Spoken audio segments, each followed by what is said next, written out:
Salam sejahtera Malaysia. Daripada sabudin.com.net, Belanjawan 2023 dan Tarik PRU 15. Mesyuarat ketiga penggal kelima Parlimen ke-14 akan bermula pada Isnin 3 Oktober 2022 sehingga 29 November 2022.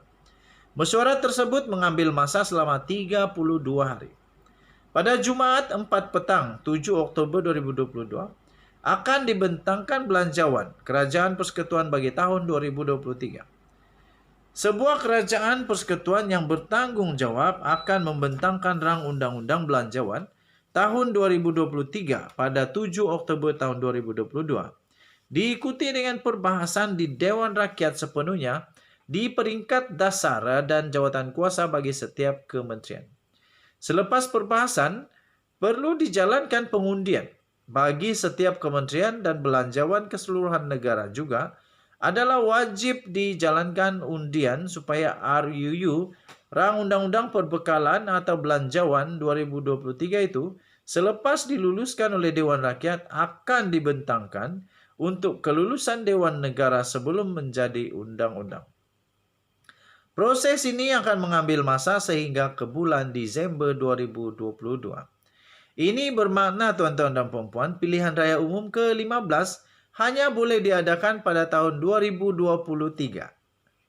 Sebaliknya, bagi sebuah kerajaan persekutuan yang tidak bertanggungjawab, ia akan membentangkan pada Belanjawan 2023 pada 7 Oktober 2022. Dan beberapa hari kemudian sebelum dibahas dan diluluskan oleh Perdana Menterinya, menghadap Yang di-Pertuan Agong untuk membubarkan Parlimen bagi mengadakan pilihan raya umum ke-15. Kerajaan tidak bertanggung jawab itu akan membentang Belanjawan untuk pilihan raya dengan segala gula-gula dan janji manis untuk memancing rakyat supaya mengundi mereka. Kerajaan yang tidak bertanggung jawab itu tidak peduli dengan kemungkinan besar banjir monsun yang akan berlaku pada bulan November dan Disember nanti.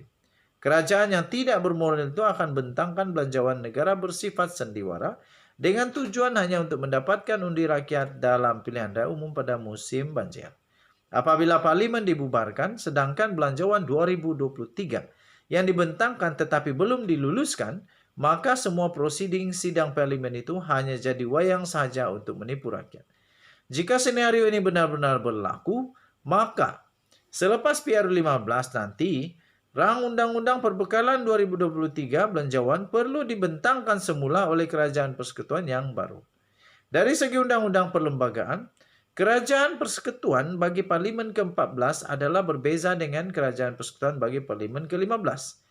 Rang Undang-Undang Belanjawan 2023 yang dibentangkan dalam sidang Parlimen ke-14 yaitu sekarang, tidak boleh disambung secara otomatik oleh kerajaan baru dalam Parlimen ke-15 selepas PRU 15, walau parti politik sama menjadi kerajaan.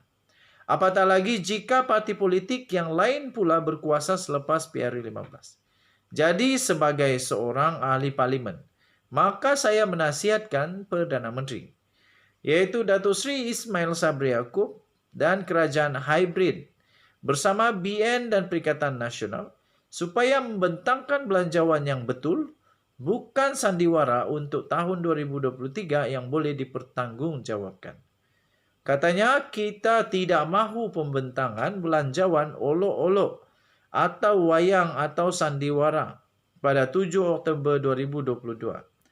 Nanti kerana Perdana Menteri dan kabinetnya sebenarnya telah membuat keputusan untuk membubarkan Parlimen, sebaik saja selepas pembentangan Belanjawan. Jika itu berlaku, Belanjawan yang dibentangkan pada 7 Oktober itu nanti menjadi sia-sia sahaja. Ditulis oleh Hassan Abdul Karim, ahli Parlimen dari Pasir Gudang. 19 hari bulan September 2022 diterbitkan di sabudin.com.net. Sila maklum bahawa semua ini adalah pendapat daripada penulis sendiri dan tidak semestinya menggambarkan pendapat dan pendirian daripada saya, admin The Twin TV. Kita jumpa lagi, bye-bye.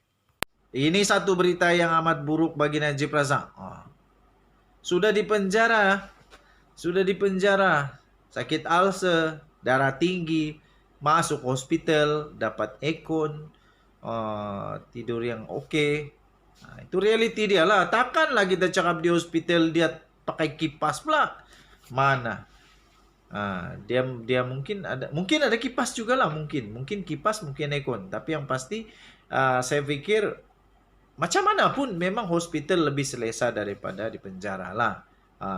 Tapi kita doakanlah semoga Najib Razak cepat sembuh supaya dia cepat-cepat dapat masuk penjara semula dan dia dapat cepat-cepat untuk selesaikan semula dia punya kes mahkamah. Yang ini pasal kes mahkamah Najib lagi nih. Belum habis pun sebulan, sudah bakal berpuluh tahun lagi nih. Oke, ini memang mengejutkan. Saya harap Najib Razak jangan pula selepas ini kena hypertension, hyperstress, dan hyperventilation. Dan jangan jadi hyperaktif lah. Ini terbaru ini, tuan-tuan. 185 juta US dollar. Dana 1MDB dicuci dalam perusahaan minyak di Venezuela, kata pendakwaan. Ini saya akui pertama kali saya dengar. Banyak-banyak berita tentang 1MDB saya ikut dengan rapat. Ini pertama kali saya tahu. Saya pikir rakyat Malaysia pun baru pertama kali tahu tentang perkara ini. Yaitu sebanyak 185 juta US dollar dicuci dana 1MDB dalam perusahaan minyak di Venezuela. Mahkamah, ini di mahkamah, bukan di warung. Ini bukan sembarang cakap. Kamu suka hatilah cakap fitnah ke apakah, kamu suka hatilah cakaplah apa yang kamu suka. Tapi ini di mahkamah, tak ada fitnah. Mahkamah Tinggi Kuala Lumpur diberitahu bahwa sebahagian daripada 340 juta US dollar dana 1MDB disalurkan ke perusahaan penerokaan dan cari gali minyak melibatkan entiti yang dikaitkan dengan Petro Saudi International Limited PSI dan kerajaan Venezuela. Timbalan pendakwa raya Norina Bahadun membuat hujahan lisan hari ini pada perbicaraan yang melibatkan tindakan undang-undang oleh kerajaan yang melarang PSI dan beberapa pihak lain lagi daripada menggunakan dana yang dipercayai berada dalam akaun yang diuruskan oleh firma guaman di United Kingdom UK, Clyde & Co. LLP. Permohonan bagi perintah larangan itu menyasarkan PSI, pengarahnya Tariq Obaid, Petro Saudi Oil Services Venezuela Limited, diperbadankan di Barbados, juga dikenali sebagai PSOSL, Clyde & Co. dan Temple Fiduciary Service Limited yang berpangkalan di UK. PSOSL ialah anak syarikat PSI. DPP itu menegaskan daripada berjuta-juta dolar US dollar yang dicuci daripada dana 1MDB pada tahun 2009, sekitar 185 juta US dollar digunakan oleh PSOSL bagi perusahaan minyak dengan Venezuela pada tahun 2010. Sebelum ini pihak pendakwaan mendakwa pengubahan wang haram itu bermula apabila 700 juta daripada 1 bilion US dollar. 1 bilion, banyaknya, untuk usaha sama antara 1MDB dan PSI telah dimasukkan ke akaun Gusta Limited yang diperbadankan di Seychelles. Entah apa ni.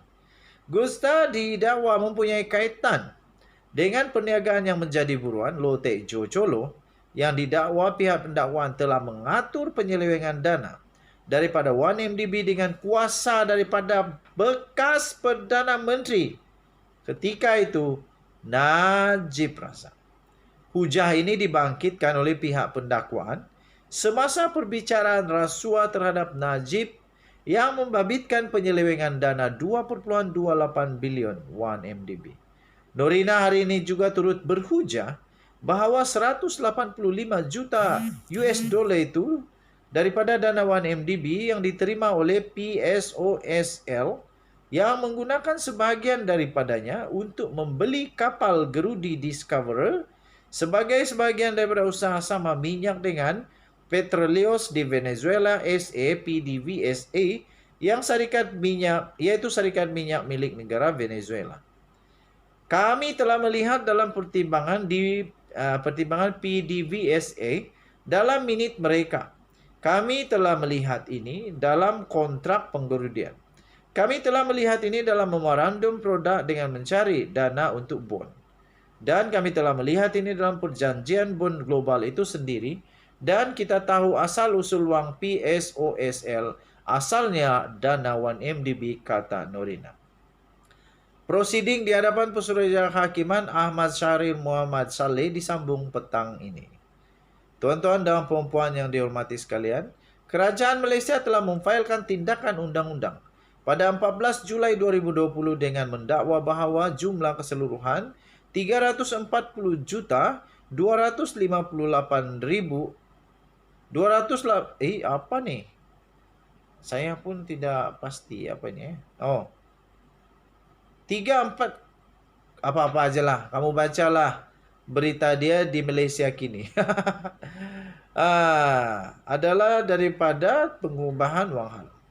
Tindakan itu difailkan di bawah Seksyen 53 Akta Pencegahan Pengubahan Wang Haram, Pencegahan Pembiayaan Keganasan dan Hasil daripada Aktiviti Haram 2001. Okey, tuan-tuan, Najib kini telah menjalani hukuman penjara 12 tahun. Selepas pada 23 Ogos yang lalu Mahkamah Persekutuan telah mengekalkan sabitan dan hukuman penjara serta denda 210 juta dalam kes rasuah melibatkan SRC International berjumlah 42 juta. SRC merupakan bekas anak syarikat 1MDB yang kemudiannya dipindahkan ke Kementerian Kewangan yang diperbadankan MOF-INC. Najib juga pernah menjadi Menteri Kewangan, Penasihat Emeritus SRC dan pengurusi Lembaga Penasihat 1MDB. Okey, so tuan-tuan dan puan-puan yang dihormati sekalian, Najib Razak memang dalam masalah besar ni. Sudah jatuh ditimpa kayu bala. Bala belum selesai yang satu, tambah lagi satu. Dah tahulah lepas ini berapa tahun pula Najib Razak akan kena penjara kalau dia kalah. Sekarang ini dia hanya akan keluar kalau dia tidak dapat pengampunan, dia akan keluar dari penjara waktu dia umur 82 tahun. 82 tahun, geng. Kalau ditambah lagi 10 tahun, 92 tahun. Itu yang pertama. Kedua, kalau dia kalah lagi dengan satu lagi, tambah lagi 10 tahun, 102 tahun. Kalau tambah lagi 10 tahun, 112 tahun. Tambah lagi 10 tahun, 122 tahun. Manusia paling tua berada di penjara. Kita jumpa lagi. Denyut Nadi Suara Rakyat bergema di channel ini. Bye-bye.